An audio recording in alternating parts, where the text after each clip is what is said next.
Assalamualaikum warahmatullahi wabarakatuh. Di sini saya akan mempresentasikan hasil jurnal korespondensi yang sudah saya olah sebelumnya di SPSS dengan judul Analisis User Interface untuk mengetahui tren produk di toko online.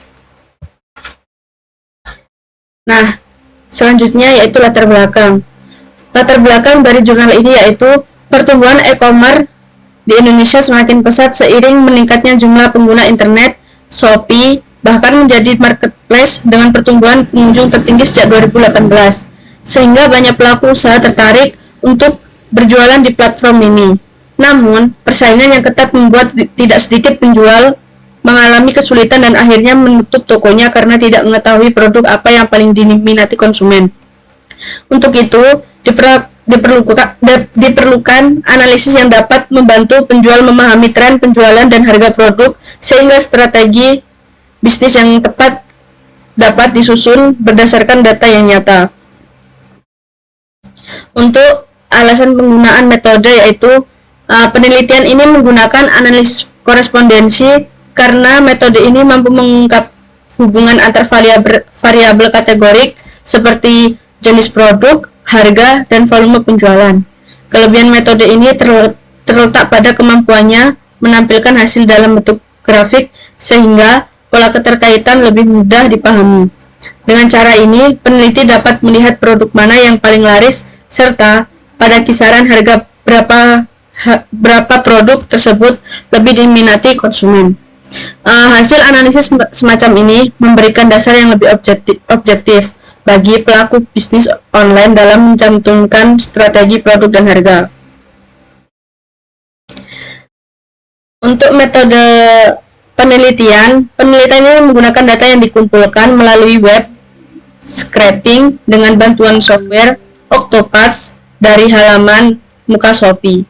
Atribut yang diambil meliputi nama produk, jumlah penjualan, dan harga produk atasan wanita seperti tunik, dress, kemeja, blouse, dan sweater.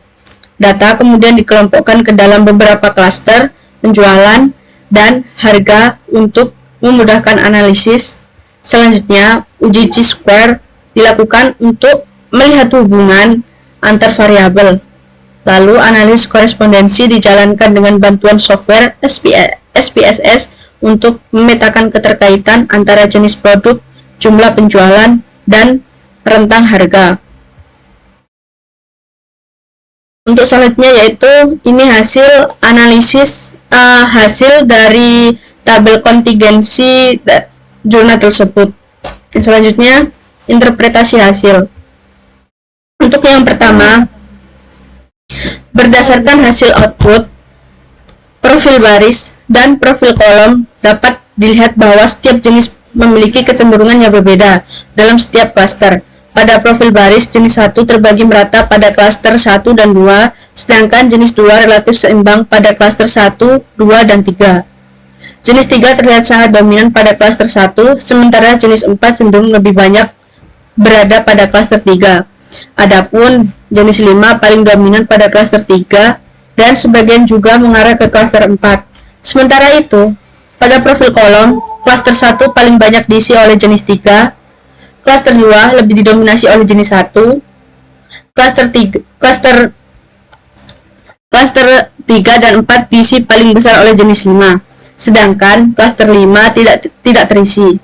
Hal ini menunjukkan bahwa hubungan antara jenis dan klaster memiliki pola tertentu, di mana masing-masing jenis lebih terfokus pada klaster tertentu. Dengan demikian dapat disimpulkan bahwa kecenderungan distribusi jenis terhadap klaster bersifat spesifik. Misalnya, jenis 3 mengarah kuat ke klaster 1 dan jenis 5 dominan pada klaster 3 maupun 4, sehingga semakin jelas keterkaitan antara kategori jenis dengan kategori klaster yang terbentuk. Untuk interpretasi yang selanjutnya, berdasarkan dari output tabel summary, analisis korespondensi menunjukkan bahwa Dimensi yang digunakan adalah dimensi 1 dan 2. Hal ini karena nilai proportion of inertia pada dimensi 1 sebesar 0,746 dan dimensi 2 sebesar 0,232. Keduanya lebih besar dari angka batas 0,2, sedangkan dimensi 3 hanya 0,022 sehingga tidak digunakan. Dimensi 1 mampu menjelaskan 74,6% varian data dan dimensi 2 menjelaskan 23,2%, sehingga secara kumulatif kedua dimensi tersebut dapat menjelaskan 97,8% varian data. Dengan demikian, peta 2 dimensi yang dihasilkan sudah sangat representatif dalam menggambarkan hubungan antar kategori. Selain itu, nilai chi-square sebesar 102,897 dengan signifikan 0,000 atau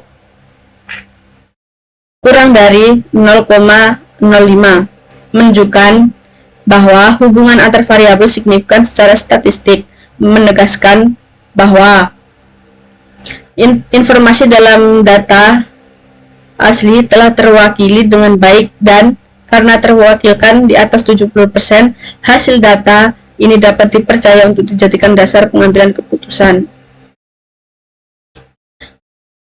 Untuk interpretasi selanjutnya yaitu grafik korespondensi 2 dimensi menunjukkan bahwa klaster 1 dan 3 dominan pada dimensi 1, klaster 2 menonjol di dimensi 2, sedangkan klaster 4 menyebar dan klaster 5 tidak berkontribusi. Pada kategori baris, jenis 3 dan 5 paling khas karena jauh dari pusat sementara jenis 1 lebih dekat ke dimensi 2 dan jenis 4 dominan di dimensi 2. Hal ini menandakan titik berdasarkan saling terkait, sedangkan titik yang jauh dari pusat menunjukkan karakteristik unik.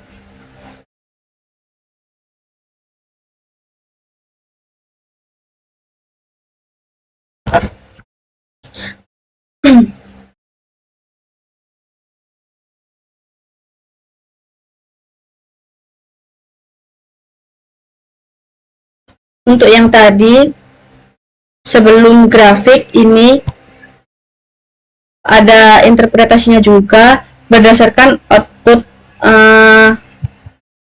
hasil analisis klaster 1 dan 3 berperan dominan pada dimensi 1 dengan klaster 1 pada arah positif dan klaster 3 pada arah negatif, sedangkan klaster 2 menonjol di dimensi 2. Klaster 4 menyebar di kedua dimensi dan klaster 5 tidak berkontribusi. Pada kategori baris, jenis 3 dan jenis 5 paling khas karena posisinya jauh dari pusat dan memiliki kontribusi besar, sementara jenis 1 lebih dekat ke dimensi 2. Jenis 2 condong ke arah negatif dimensi 1 dan jenis 4 dominan pada dimensi 2. Hal ini menunjukkan bahwa peta korespondensi 2 dimensi sudah cukup baik menggambarkan hubungan dan kedekatan antar kategori, di mana titik yang berdekatan menandakan keterkaitan erat, sedangkan titik yang jauh dari pusat menunjukkan karakteristik yang khas. Untuk kritik dan review artikel dari kelebihan sendiri, yaitu topik relevan dengan kondisi bisnis digital saat ini. Yang kedua, menggunakan data nyata dari marketplace populer, dan yang ketiga, metode analisis sesuai korespondensi dan visualisasi. Untuk kekurangan sendiri, yang pertama, data terbatas hanya pada produk atasan wanita di Shopee. Yang kedua, tidak mempertimbangkan faktor lain seperti rating, review, atau promosi. Yang ketiga, analisis hanya cross-seksional, tidak memperhatikan tren waktu. Untuk manfaat, memberikan panduan praktis bagi seller Shopee untuk menentukan strategi produk dan harga, dan menunjukkan kegunaan analisis korespondensi di bidang bisnis digital. Untuk sarannya, yaitu yang pertama, perluasan data pada kategori produk lain. Untuk saran yang pertama yaitu perluasan data pada kategori produk lain dan marketplace lain. Yang kedua, menambahkan variabel non-harga, misalnya ulasan konsumen. Sekian presentasi dari saya. Bila ada kata yang kurang berkenan, mohon dimaafkan. Sekian dari saya. Wassalamualaikum warahmatullahi wabarakatuh.